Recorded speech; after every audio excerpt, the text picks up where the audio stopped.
High প্রিয় শিক্ষার্থী বন্ধুরা, সবাইকে পঞ্চম নম্বর লেকচারে আবারও স্বাগত। আমরা নবম দশম শ্রেণীর গতি অধ্যায়ের গাণিতিক সমস্যাগুলো সলভ করতেছিলাম।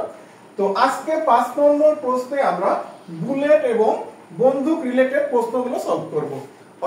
তো ফার্স্টে আমরা এই প্রশ্নটা রেখেছি, এই প্রশ্নের সাথে আমরা আরো একটা প্রশ্ন সলভ করব। প্রথমে বলা আছে 30 মিটার পার সেকেন্ড বেগে একটা বুলেট 6.5 সেন্টিমিটার পুরো একটা গাছের ভিতর 2 সেন্টিমিটার প্রবেশ করার পর এর বেগটা 1/3 হয়ে গেল। এরপর বলছে বুলেটের ত্বরণ নির্ণয় করো।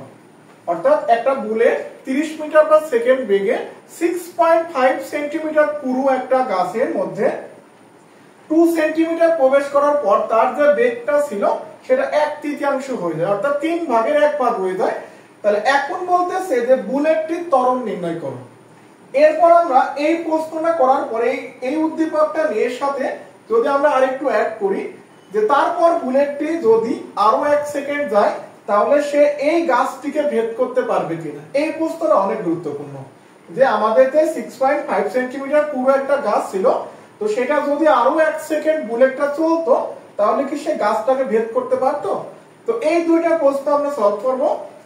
তো প্রথমত 1 নম্বর আমরা সাইড নোট দিয়ে রেখেছি, এখানে আদি বেগ ছিল আমাদের 30 মিটার পার সেকেন্ড এবং শেষ বেগ বলছে যে বেগটা 1/3 হয়ে যায়। অর্থাৎ আমাদের 3 ভাগের 1 ভাগ যদি বেগ হয় তাহলে 30 মাইনাস 30 এর 1/3। তো এখানে কাটাকাটি করলে থাকছে 10, এটা বিয়োগ করলে হবে কত 20 মিটার পার সেকেন্ড। তাহলে 3 ভাগের 1 ভাগ মানে কত 20 মিটার পার সেকেন্ড এবং গাছের অতিক্রান্ত দূরত্ব 2 সেন্টিমিটার। যেহেতু এককটা মিটার পার সেকেন্ডে দেওয়া আছে তো এই জন্য 2 সেন্টিমিটারকে আমরা মিটারে নিয়ে নেব আর এখান থেকে ত্বরণের মানটা বের করব। তো এই অঙ্কের মজার বিষয় হচ্ছে এই বুলেট রিলেটেড অঙ্কের ক্ষেত্রে প্রশ্নে যেভাবেই থাক আমরা এই দুইটা সূত্র ইউজ করব।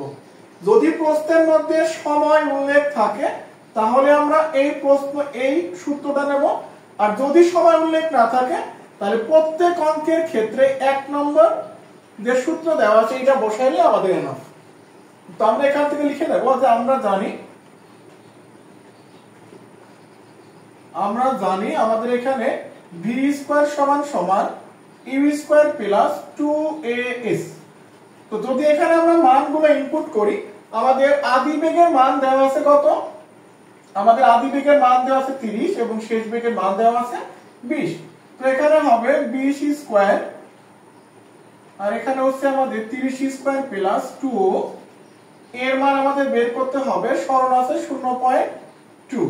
তো আমরা যদি এই পয়েন্টের স্কয়ার করি তাহলে আমাদের হবে এখানে 400 আর এইটা হচ্ছে আমাদের 900। 30 এর স্কয়ার করলে 900 হবে আর এইটা গুণ করলে হচ্ছে যে 0.04 ইনটু 8। তো এরপরে যদি আমরা এখান থেকে ত্বরণের মানটা বের করি তো আমরা একবারে লিখতে পারি a সমান সমান 400 মাইনাস 900 ডিভাইডেড বাই 0.04। এই যে আমরা এই 900টা এদিকে নিয়ে আসছি মাইনাস হয়ে গেছে, দেন আমরা এর সাথে সংখ্যাটাকে এখানে ভাগ করে দিয়েছি। তো ফাইনালি আমরা এখান থেকে ত্বরণের মানটা পেয়ে যাব minus 12,500 metre per second square. তো যেহেতু আমাদের এখান থেকে বেগের মানটা কমতেছে, তো বেগের মান যদি কমে তাহলে সেক্ষেত্রে অবশ্যই ত্বরণের মানটা কমবে, অর্থাৎ যেটাকে আমরা বলি মন্দন হয়েছে। তাহলে প্রথম যে প্রশ্ন দেয়া ছিল প্রথম প্রশ্নের ক্ষেত্রে আমাদের ত্বরণ বা মন্দনের মান হবে 12,500 মিটার পার সেকেন্ড স্কয়ার। এইটা হচ্ছে আমাদের প্রথম প্রশ্নের অ্যানসার।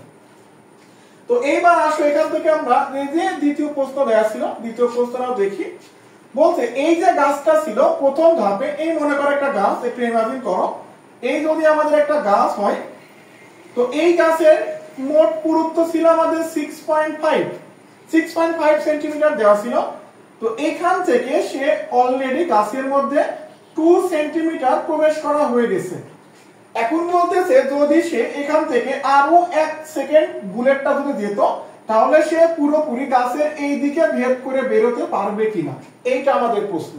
তার মানে আমাদের হাতে এখন অবশিষ্ট দূরত্ব আছে এইটা। তো ফার্স্টে আমরা আগে দূরত্বটা বের করে নিই যে বর্তমানে গাছের দূরত্ব যেটা দেওয়া আছে পুরুত্ব, এই পুরুত্ব মান হবে 6.5 মাইনাস 2 সেন্টিমিটার। তাহলে 4.5 সেন্টিমিটার। তাহলে গাছটা যদি বুলেটটা যদি গাছের মধ্যে 4.5 সেন্টিমিটারের বেশি দূরত্ব অতিক্রম করে তাহলে সে ডেফিনেটলি গাছটাকে ভেদ করতে পারবে। তো এই মানে একটু ব্যাপার হচ্ছে আগের বার যেখানে মানটা দেয়া ছিল এইটা ছিল আমাদের আদি বেগ, এইটা ছিল কি শেষ বেগ, বাট পরবর্তী টাইপের ক্ষেত্রে আমাদের এই যে এই টাইপের যেটা শেষ বেগ ছিল সেটা পরবর্তী টাইপের হবে আদি বেগ। তাহলে এইটা হচ্ছে আমাদের আদি বেগ আর এটা হবে আমাদের শেষ বেগ। তাহলে আমাদের আদি বেগ মানে কি দ্বিতীয় ধাপের শেষ বেগ, অর্থাৎ আমরা আদি বেগের মান পেয়ে যাবো এখন 20, যেটা প্রথম ধাপের শেষ বেগ ছিল, আর এখানে শেষ বেগের মান হবে 0। তাহলে আমরা এখান থেকে যদি সাইড নোট গুলো দিয়ে নিই তো আমাদের আদি বেগের মান হবে এখন 20 মিটার পার সেকেন্ড এবং শেষ বেগের মান হবে 0 মিটার পার সেকেন্ড। তো এখান থেকে আমরা এটার জন্য মন্দন জানতাম, বাট এটার মন্দন তো জানি না, তো এইটুকের জন্য আমরা মন্দনটা বের করে নেব। তো আমাদের মন্দন বা ত্বরণ বের করার সূত্র হচ্ছে a সমান সমান বেগের পরিবর্তনের হার অর্থাৎ v - u/t। তো আমাদের শেষ বেগের মান 0, আদি বেগের মান পেয়েছি 20 আর সময় দেওয়া আছে কত 1 সেকেন্ড। তো এত মিটার পার সেকেন্ড স্কয়ার, এখান থেকে আমরা -20 মিটার পার সেকেন্ড স্কয়ার পেয়ে যাচ্ছি। তো এটা ছিল আমাদের মন্দনের মান। যেহেতু এখানে আমাদের সময় বলছে 1 সেকেন্ড, তো আমরা এই দ্বিতীয় সূত্রটা অ্যাপ্লাই করব। তো আমাদের দ্বিতীয় সূত্রটা দেওয়া ছিল s = ut plus half at square. তো এখান থেকে আমরা যে মানগুলো জানি সে মানগুলো আমরা ইনপুট করে নিই। আমাদের আদি বেগের মান আমরা জানি কত, আমরা আদি বেগের মান জানি 20 গুণন সময়ের মান জানি 1 সেকেন্ড, এখানে হাফ, ত্বরণের মান জানি -20, সময় জানি কত 1 সেকেন্ড।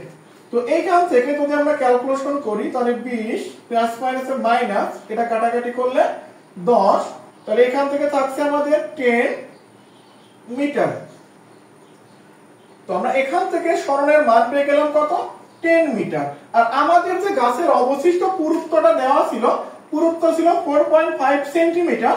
যদি এটাকে তুমি মিটার এককে নাও তাহলে হবে 0.45 মিটার, 0.45 মিটার। তো ডেফিনেটলি দেখতে পাচ্ছ এখান থেকে এইটা থেকে বুলেট আরো 1 সেকেন্ড গেলে গাছের পুরুত্ব থেকে বেশি দূরত্ব অতিক্রম করে, তাহলে ডেফিনেটলি সেই গাছের এই পুরুত্বটা পুরো পুরুত্বটাকে ভেদ করে বুলেটটা সামনের দিকে মুভ করবে।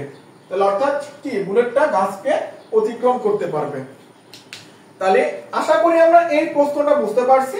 আমাদের প্রথম ধাপে দেওয়া ছিল ত্বরণের মান বের করো, আর দ্বিতীয় ধাপে গাছকে অতিক্রম করতে পারবে কিনা সেই প্রশ্নটা আমরা এখান থেকে সলভ করলাম। তো আশা করি তোমরা বুঝতে পারছো। তো পরবর্তী ক্লাসে আমরা এই বুলেটের কনসেপ্টের আরেকটা ক্লাস নেব, সেই ক্লাসে আমরা আরো একটা দুইটা প্রশ্ন, ইম্পর্টেন্ট প্রশ্ন সমাধান করব। তো সেই পর্যন্ত আমাদের সাথেই থাকো। সবাইকে পরবর্তী ক্লাস দেখার আমন্ত্রণ জানিয়ে শেষ করছি এখানে। ধন্যবাদ সবাইকে। আসসালামু আলাইকুম।